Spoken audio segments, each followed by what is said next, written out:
வணக்கம் தமிழ் சொந்தங்களே, விவசாயம் சார்ந்த தகவல்களை தொடர்ந்து தெரிந்து கொள்ள நம்ம தமிழ் வேளாண்மை சேனலை மறக்காம சப்ஸ்கிரைப் பண்ணிக்கோங்க. இன்னைக்கு நம்ம என்ன பார்க்க போறோம்னா, கருப்பு நிறங்கள்ல இருக்கக்கூடிய கோழிகளோட வகைகளோ அதுக்கு பின்னாடி இருக்கக்கூடிய சில சிறப்புகளை பத்தி தாங்க பார்க்க போறோம். பொதுவாகவே இந்த கருப்பு நிறங்கள்ல இருக்கக்கூடிய கோழிகள்னாலே நிறைய நபர்களுக்கு முதல் ஞாபகம் வருது இந்த கடக்நாத் கோழி இனங்கள் தாங்க. ஏன்னா இந்த கடக்நாத் கோழி இனங்கள்ல மட்டும் தான் பார்த்தீங்கன்னா முழுமையாகவே கருப்பாக இருக்கும். அதாவது இந்த கொண்டைகள், அதுக்கப்புறம் அந்த கால் பகுதி முதற்கொண்டு பார்த்தீங்கன்னா கருப்பு நிறங்கள் மாதிரி தாங்க இருக்கும். அதனாலேயே இந்த இனங்கள் பார்த்தீங்கன்னா ரொம்ப சிறப்பாக இருக்கு. இந்த இனங்களோட இறைச்சி முதற்கொண்டு பார்த்தீங்கன்னா அந்த கருப்பு நிறங்கள் மாதிரி தாங்க இருக்கும். ஆனால் முட்டைகள் பார்த்தீங்கன்னா எப்பயும் போல நம்ம நாட்டுக்கோழி முட்டைகள் போலயே பழுப்பு நிறமாக தாங்க இடும். ஏன்னா நிறைய நபர்கள் கருப்பு முட்டைகள்லாம் இடுமான்னு கேட்குறீங்க. இந்த கடக்நாத் கோழி இனங்கள் இந்த கடக்நாத் கோழி இனங்கள் பார்த்தீங்கன்னா மத்திய பிரதேசத்தை பூர்வீகம் கொண்ட ஒரு முக்கியமான இனங்கள்ங்க. மத்திய பிரதேசத்தில் இருக்கக்கூடிய மலைப்பகுதிகளுக்கு கீழே இருக்கக்கூடிய பழங்குடியினர்களால் பல நூற்றாண்டுகளாக இந்த இனங்கள் பாதுகாக்கப்பட்டு வந்துக்கிட்டு இருந்துச்சுங்க. அது காலப்போக்கில் இதோட மருத்துவத்தன்மை தெரிந்துக்கிட்டு நிறைய நபர்கள் வணிக ரீதியாக கொண்டு போனாங்க. இன்னைக்கு பெரிய லெவலில் வணிக ரீதியாக இந்த இனங்கள் வளர்க்கப்படுதுங்க. இந்த இனங்கள் முழுமையான கருப்பாக இருந்தாலும் அடுத்து நம்ம பார்க்க போகிற இனங்கள் இறகுகள் மட்டும் தான் பெரிய லெவலில் கருப்பாக இருக்குங்க. ஆனால் மேலே இருக்கக்கூடிய கொண்டை பகுதிகள் சிவப்பு நிறங்களில், கால் பகுதிகள் மஞ்சள் நிறங்கள்லாம் இருக்குங்க. அடுத்ததாக நம்ம ரெண்டாவதாக பார்க்க போகிற இனம் பார்த்தீங்கன்னா ரொம்ப சிறப்புமிக்க நாட்டுக்கோழி இனங்கள் தாங்க, நிக்கோபாரி கோழி இனங்கள்ங்க. இந்த கோழி இனங்கள் நான் ஏற்கனவே சொன்ன மாதிரி அதோட கொண்டைகள்லாம் பார்த்தீங்கன்னா சிவப்பு நிறங்களில் தாங்க இருக்கும்.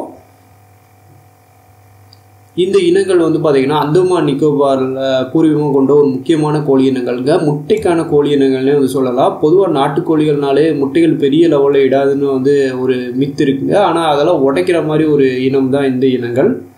அதனாலேயே இந்த இனங்களும் பார்த்தீங்கன்னா வணிக ரீதியாக பெரிய லெவலில் இப்போ எல்லா பகுதிகளிலுமே வளர்க்க ஆரம்பிச்சிட்டாங்கன்னு சொல்லலாம். அடுத்ததாக மூன்றாவதாக பார்க்க இருக்கக்கூடிய கோழி இனங்கள் உத்ரா கோழி இனங்கள். பார்க்கறதுக்கு பார்த்தீங்கன்னா அந்த வெளிநாட்டில் இருக்கக்கூடிய அந்த ஃபேன்சி கோழி இனங்கள் போலயே இருக்குங்க. ஆனால் நம்ம இந்தியாவில் இப்படி ஒரு நாட்டுக்கோழி இனங்கள் இருக்குங்கிறது கூட நிறைய நபர்களுக்கு தெரியாது, வேதனைக்குரியதுங்க. இது பார்த்தீங்கன்னா அங்கீகரிக்கப்பட்ட நாட்டுக்கோழி இனங்களுங்க. இந்த இனங்கள் உத்தரகாண்ட பூர்வீகம் கொண்ட ஒரு முக்கியமான இனங்கள்ங்க. அடுத்ததாக நம்ம நாலாவதாக பார்க்க இருக்கிறது பார்த்தீங்கன்னா தெளிச்சேரி கோழி இனங்கள். நம்ம அண்டை மாநிலமான கேரளாவை பூர்வீகம் கொண்ட ஒரு முக்கியமான இனங்கள்னு சொல்லலாங்க. இந்த இனங்கள்லையும் நிறைய வகையான மருத்துவத்தன்மை நிறைந்த சொல்லப்படுதுங்க. கேரளா மக்களால் பார்த்தீங்கன்னா இன்றைக்கும் வளர்க்கப்படக்கூடிய ஒரு முக்கியமான இனங்கள் தான். ஆனால் இந்த இனங்களோட எண்ணிக்கை பெரிய லெவலில் குறைஞ்சிருச்சுன்னு சொல்லலாங்க.